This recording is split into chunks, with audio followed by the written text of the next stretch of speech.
Hey, welcome back to Thursday Thoughts. I have found a secret to making fasting not just doable, but enjoyable. And the secret is friendship.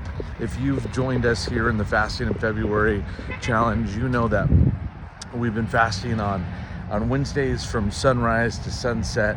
And I actually had a friend in our house church challenge me to say, hey, let's do Wednesday and Thursday. And I'm like, I'm not sure I really want to do that, but he's like, no, let's do this. We've already seen so much fruit in our lives from one day. What would God do if we did 2 days? And you know what made me want to do it was not that I heard a voice from heaven, but that my friend was like, hey, let's do this together.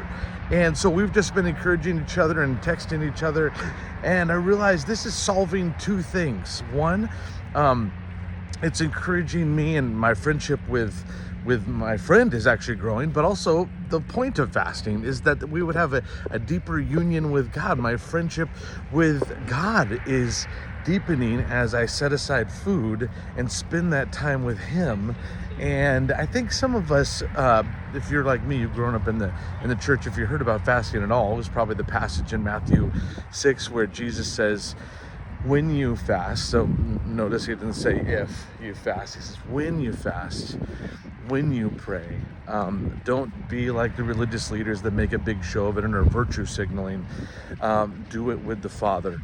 And so do it in secret, and the Father who sees in secret will reward you. And a lot of us have taken that to mean, oh, I can't tell anybody that I'm doing this. Listen, we're definitely not saying that we should shout about how spiritual we are because we're fasting, but it also doesn't mean that we're supposed to fast alone.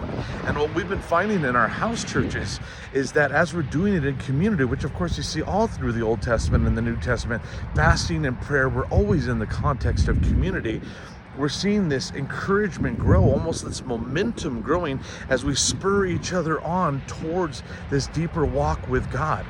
And this is interesting too, just on the broader aspect of the fact that right now there's like a friendship deficit and recession in our country. Lots of articles are being written about this right now, about how it's increased 400% over the last couple of years, friendlessness, and that there has never been a time statistically in history, according to a recent article in The Atlantic, when people have spent more time alone. And this isolation is leading, of course, to depression, to anxiety, sadly, even some to wanting to end their life through suicide. And so it's interesting to me that while we're pressing into fasting, friendship is the key, not only to going deeper with God, but also to strengthening friendships with each other. Like this house church, even though it's only 4 weeks, I'm growing deeper with my brothers and sisters in this house church than I ever could on a Sunday morning service. Those large group gatherings are important, but it's not everything. And so I just want to encourage you, if you've been struggling or discouraged just on the fasting front, don't do it alone. Find a brother or sister to do it with you. But secondly, commit yourself to a group of people at a church. Dig your roots in deep.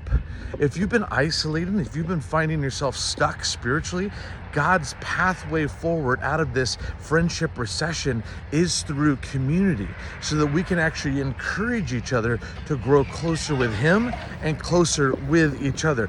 Don't do this alone. The pathway forward with the Lord, He sent us out 2 by 2. He's still doing that today.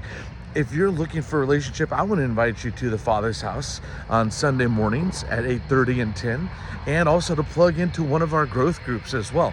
So let me know in the comments below if you're looking for that kind of community and connection. And I promise you this, stick with it, put your roots, because roots develop fruit. Put your roots into a community of faith, and you will find your relationship with God and friendships with others growing simultaneously. It's such an amazing thing how God's designed this to work.